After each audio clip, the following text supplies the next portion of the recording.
안녕하세요, 선생님. 저 정말 힘들어서 왔어요. 사실 상담받는다는 게 부담스럽긴 했는데, 그런 마음 충분히 이해해요. 처음 상담받으시는 거죠? 긴장되시죠? 네, 처음이에요.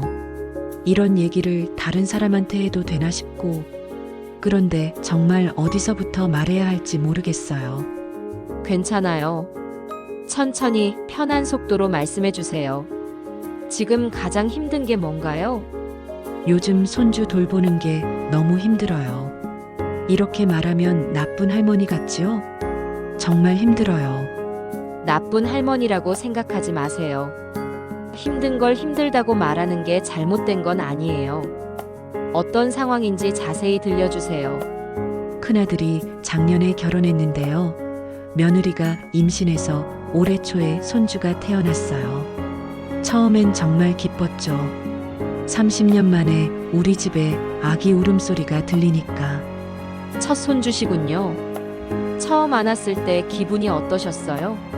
세상에서 제일 예쁘더라고요. 작고 연약한 게 내가 이 애를 지켜줘야겠다, 이런 생각이 들었어요. 그런데 지금은 마음이 달라졌나요? 며느리가 육아휴직 6개월 하고 복직하면서 제가 손주를 맡게 됐어요. 처음엔 당연한 거라고 생각했어요. 시어머니니까, 할머니니까. 하루 일과가 어떻게 되세요? 아침 7시에 아들이 손주를 저희 집에 데려와요. 저녁 8시에 데려가고, 주 5일인데 토요일에도 가끔 맡겨요. 급한 일 있다고 해서. 일요일도 친구 결혼식 있다거나 데이트하고 싶다고 하면. 그럼 일주일에 며칠이나 돌보시는 거예요? 거의 매일이에요. 손주가 저를 엄마인 줄 알 정도로요. 그러면 마음이 아프면서도 복잡해요. 복잡하다는 게 어떤 마음인가요? 손주는 예쁜데 하루 13시간씩 돌보면 진짜 힘들거든요. 10개월 된 아기라서 계속 관심 끌려고 하고, 기저귀 갈아주고, 이유식 먹이고, 그리고 손주 재우고 나면 빨래하고, 내일 이유식 만들고. 명숙 씨만의 시간은 언제 가져요? 그런 게 없는 것 같아요. 손주 낮잠 잘 때 잠깐? 그것도 30분이면 깨니까. 밤에 집에 가면 남편 밥 차려줘야 하고, 집안일하고, 주말에도 손주 봐달라고 하니까 언제 쉬어요? 많이 지치셨겠어요. 이런 생활을 한 지 얼마나 됐어요? 벌써 4개월째예요. 처음 한 달은 괜찮았어요. 그런데 점점 처음 한 달 후에 뭐가 달라졌나요? 손주가 커갈수록 더 힘들어지더라고요. 밤에 못 자서 낮에 계속 보채고, 이유식도 잘 안 먹고, 어떤 날은 하루 종일 울어서 정말 미치겠더라고요. 그럴 때 기분이 어땠어요? 솔직히 말해도 될까요? 가끔은 손주가 밉더라고요. 왜 이렇게 우냐고, 할머니가 이렇게 해주는데 왜 계속 우냐고. 그런 마음이 드는 게 이상한 건 아니에요. 계속 말씀해 주세요. 그런 생각을 하고 나면 제가 너무 나쁜 할머니 같아요. 다른 할머니들은 다 좋아하잖아요. 손주 보는 거. 근데 저는 진짜 솔직히 말하면 가끔 보기 싫을 때가 있어요. 그런 마음이 들 때 스스로한테 뭐라고 해요? 너는 정말 나쁜 년이다. 저렇게 예쁜 손주를 어떻게 밉다고 생각하냐. 할머니 자격이 없다, 이런 식으로. 저 자신한테 화가 나요. 자신한테 참 가혹하시네요. 그런데 이런 마음을 누구한테 얘기해 보셨어요? 누구한테 얘기해요? 남편한테? 남편은 그냥 놔둬. 울다가 지치면 잔다고 해요. 친구들한테? 친구들은 손주 있어서 좋겠다. 우리는 언제 손주 볼까라고 하고요. 가족들한테는 어떠세요? 아들이나 며느리한테? 아들한테 한번 얘기해 봤어요. 엄마, 좀 힘드시죠? 그러니까 엄마 조금만 더 해주세요. 애 크면 어린이집 보낼게요라고 하더라고요. 그 말을 들었을 때 기분이 어떠셨어요? 화가 났어요. 조금만 더가 얼마나 더인데? 1년? 2년? 그리고 어린이집 보낸다고 해도 결국 제가 데려다 주고 데려와야 하고 아프면 또 제가 봐야 하고 화가 날 만하죠. 그런데 그 화를 어디에 푸세요? 그게 문제예요. 어디에 화를 내요? 손주한테 화내면 나쁜 할머니고 아들한테 화내면 나쁜 엄마고 그냥 혼자 삭혀요. 혼자 삭히시느라 많이 힘드셨겠어요. 그런데 명숙 씨, 며느리 분과는 관계가 어떠세요? 겉으로는 좋아요. 며느리가 엄마가 봐주셔서 정말 감사해요라고 하니까. 그런데 그게 진심인지 잘 모르겠어요. 가끔 우리 애가 엄마만 찾아요. 역시 엄마가 잘 봐주시나 봐요라고 하는데 그럴 때마다 부담스러워요. 왜 부담스러우세요? 뭔가 당연하다고 생각하는 것 같아요. 제가 봐주는 게. 그리고 며느리는 직장 다니면서 자기 일도 하고 친구들도 만나고 저는 집에서 손주만 보고. 부럽기도 하시군요. 네. 며느리가 오늘 회식이에요라고 하면서 늦게 데려갈 때 저는 언제 회식 한번 해봤나 싶어요. 며느리가 친구들이랑 영화 보러 가요라고 할 때 저도 친구들 만나고 싶거든요. 언제부터 친구들 못 만나셨어요? 손주 맞고부터요. 전에는 일주일에 한 번씩은 친구들이랑 수다 떨고 맛있는 거 먹으러 다니고 그랬는데 이제는 약속 잡을 수가 없어요. 손주 때문에. 그럼 손주 맞기 전에는 어떻게 지내셨어요? 그때는 정말 좋았어요. 결혼하고 30년 만에 처음으로 제 시간이 생겼거든요. 아이들 다 키우고 이제 좀 살만하다 싶었는데 어떤 걸 하셨어요? 친구들도 만나고 문화센터에서 요가도 배우고 도서관에서 책도 읽고 그리고 상담사 공부도 해보고 싶어서 알아보고 있었어요. 상담사 공부요? 멋지네요. 제가 힘들었던 시절이 많아서 다른 사람들도 도와주고 싶었어요. 그런데 이제는 그런 꿈꿀 나이도 지났고 현실적으로 불가능하죠. 손주도 봐야 하고.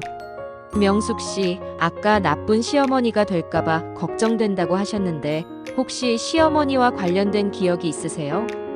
있죠. 저희 시어머니가 정말 무서우셨어요.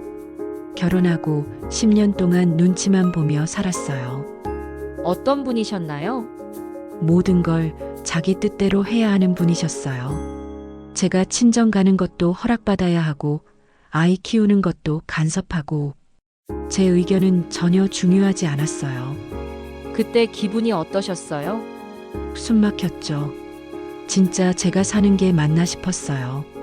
그런데 남편은 엄마 성격이 원래 그렇다. 이해해달라고 하고 친정 어머니는 시집살이가 원래 그런 거다라고 하고. 많이 외로우셨겠어요. 정말 외로웠어요. 그때 마음속으로 다짐했어요. 나는 절대 며느리한테 그러지 말자고. 좋은 시어머니가 되자고. 그래서 지금도 며느리한테 아무 말 못 하시는 거군요. 네. 그런 것 같아요. 며느리가 힘들어하면 안 되니까, 며느리가 저를 나쁘게 생각하면 안 되니까, 그냥 다 맞춰주게 되더라고요. 그런데 지금 명숙 씨는 어떤 기분이세요? 그냥 죽어가는 기분? 매일 똑같은 일상의 반복이고, 제 의견은 중요하지 않고, 그냥 돌봄 기계 같은 느낌이에요. 시어머니를 피해 좋은 시어머니가 되려고 했는데 결국 자신을 잃어버리신 거네요. 맞아요. 그런데 어떻게 해야 할지 모르겠어요. 명숙 씨, 남편분은 이 상황을 어떻게 보세요? 남편요?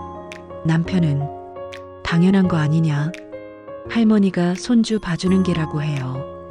남편분도 손주 돌봄에 참여하세요? 아니요. 나는 평생 일했으니까 이제 쉴 권리가 있다고 해요. 그럼 저는 언제 쉬냐고 물어보면 여자들이 원래 그런 거 잘하지 않냐고 해요. 그 말을 들을 때 기분이 어때요? 저도 30년 동안 살림하고 애 키우고 일했는데, 그런데 또 그런 말하면 너는 왜 그렇게 이기적이냐고 해요. 이기적이라는 말을 자주 들으세요? 네. 제가 힘들다고 하면 다른 집 할머니들은 다 하는데 너만 유난이다. 손주를 사랑하지 않는다는 식으로 말해요. 정말 상처되는 말들이네요. 그럼 아들은 어떤가요? 아들은 좀 애매해요. 고마워는 하는데 제 힘든 걸 진짜 아는지는 모르겠어요. 엄마만 믿고 있다는 말만 계속해요. 그 말이 부담스럽지 않아요? 부담스러워요. 엄마만 믿고 있다는 건 결국 다른 선택지는 생각 안 한다는 뜻이잖아요. 저는 선택권이 없는 거예요. 선택권이 없다. 그게 가장 힘든 부분인 것 같네요. 맞아요. 제가 힘들다고 하면 그럼 다른 방법을 찾아보자가 아니라 조금만 더 참아달라 해요. 결국 제가 참는 것 말고는 다른 해결책이 없는 거예요. 명숙 씨, 지금까지 이야기를 들어보니 정말 힘든 상황이세요. 그런데 한 가지 궁금한 게 있어요. 명숙 씨는 지금 누구를 위해 살고 계시는 것 같아요? 그게 가족들을 위해서죠. 손주, 아들, 며느리. 그럼 명숙 씨 자신을 위해서는 언제 살 계획이세요? 저 자신을 위해서요? 그런 생각을 해본 적이 없는 것 같아요. 58세면 인생이 아직 많이 남았잖아요. 앞으로 20년, 30년을 또 다른 사람을 위해서만 살 건가요? 그럼 이기적인 건 아닌가요? 가족보다 자신을 먼저 생각하는 게 명숙 씨, 비행기 안전 수칙 아세요? 산소 마스크 쓸 때 어떻게 하라고 하죠? 자기가 먼저 쓰고 다른 사람을 도우라고. 아, 그 얘기인가요? 맞아요. 자기가 먼저 안전해야 다른 사람도 도울 수 있어요. 지금 명숙 씨는 어떤 상태세요? 숨이 막힌 상태. 그러니까 다른 사람도 제대로 돌볼 수 없는 거네요. 그래요. 지금처럼 지치고 힘들면 손주에게도 좋은 할머니가 될 수 없어요. 짜증내고 화내게 되죠. 맞아요. 요즘 손주한테 자주 짜증내게 되더라고요. 그러고 나면 또 자책하고. 그 악순환을 끊으려면 어떻게 해야 할까요? 제가 먼저 행복해져야 하는 건가요? 어떻게 생각하세요? 맞는 것 같아요. 제가 행복해야 손주도 가족도 행복할 수 있을 것 같아요. 그럼 명숙 씨가 행복하려면 뭐가 필요할까요? 일단 시간이 필요해요. 제 시간이. 그리고 제 꿈도 포기하고 싶지 않아요. 구체적으로 어떤 시간이 필요하세요? 친구들도 만나고 싶고 운동도 하고 싶고 그리고 상담사 공부 정말 해보고 싶어요. 좋아요. 그럼 손주 돌봄은 어떻게 할 건가요? 그게 아예 안 볼 수는 없으니까 주 3일 정도? 나머지는 어린이집이나 다른 방법을 찾아야죠. 가족들이 반대하면 어떻게 할 거예요? 설득해야죠. 더 이상은 제가 모든 걸 희생할 수는 없다고 어떻게 설득할 건가요? 솔직하게 얘기할 거예요. 제가 지금 얼마나 힘든지, 그리고 이렇게 계속하면 결국 아무도 행복하지 않다고. 혹시 가족들이 이기적이다, 손주를 사랑하지 않는다고 하면요? 그래도 말할 거예요. 저도 제 인생이 있다고. 손주를 사랑하는 것과 제 한계를 인정하는 건 다르다고. 용기가 필요한 일이네요. 준비가 됐나요? 무섭지만 해야죠. 이대로는 정말 안 되겠어요. 만약 가족들이 이해해주지 않으면 어떻게 할 거예요? 그래도 제 결정을 지킬 거예요. 더 이상 제 자신을 잃어버릴 수는 없어요. 명숙 씨, 오늘 많은 이야기를 나눴는데 어떤 기분이세요? 한편으론 후련하고 한편으론 두려워요. 그동안 참기만 했는데 이제 정말 행동해야 하니까. 그 두려움은 자연스러운 거예요. 변화는 항상 무서운 법이니까요. 그런데 지금 명숙 씨에게 가장 필요한 게 뭐라고 생각하세요? 용기, 그리고 제 자신에 대한 믿음인 것 같아요. 제가 행복해질 권리가 있다는 믿음. 맞아요. 명숙 씨도 행복할 권리가 있어요. 그리고 그 권리를 지키는 게 이기적인 게 아니라 건강한 거예요. 네. 오늘 깨달은 게 좋은 할머니가 되려면 먼저 좋은 저 자신이 되어야 한다는 거예요. 멋진 깨달음이네요. 앞으로 어떻게 하실 건가요? 이번 주 안에 아들, 며느리와 진솔한 대화를 해볼게요. 그리고 상담사 공부 정보도 다시 찾아보고 싶어요. 좋아요. 혹시 가족들과 대화할 때 어려움이 있으면 구체적으로 어떤 도움이 필요할까요? 제가 감정적으로 말하지 않고 차분하게 제 입장을 전달할 수 있으면 좋겠어요. 그럼 대화할 내용을 미리 정리해 보는 건 어떨까요? 제가 도와드릴게요. 네, 그렇게 해주세요. 명숙 씨가 자신을 사랑할 때 손주도 그런 할머니를 더 사랑하게 될 거예요. 그리고 가족들도 진정으로 행복한 명숙 씨를 보게 될 거고요. 감사해요, 선생님. 오랜만에, 정말 오랜만에 저 자신이 소중하다는 생각이 들어요. 이제 진짜 할머니가 될 수 있을 것 같아요. 진짜 할머니라는 게 어떤 의미인가요? 억지로가 아니라 진심으로 손주를 사랑하는 할머니. 그리고 손주에게도 자신을 사랑하는 법을 보여줄 수 있는 할머니요. 완벽한 답이네요. 언제든 힘드시면 또 오세요. 명숙 씨의 새로운 시작을 응원합니다. 선생님, 감사합니다.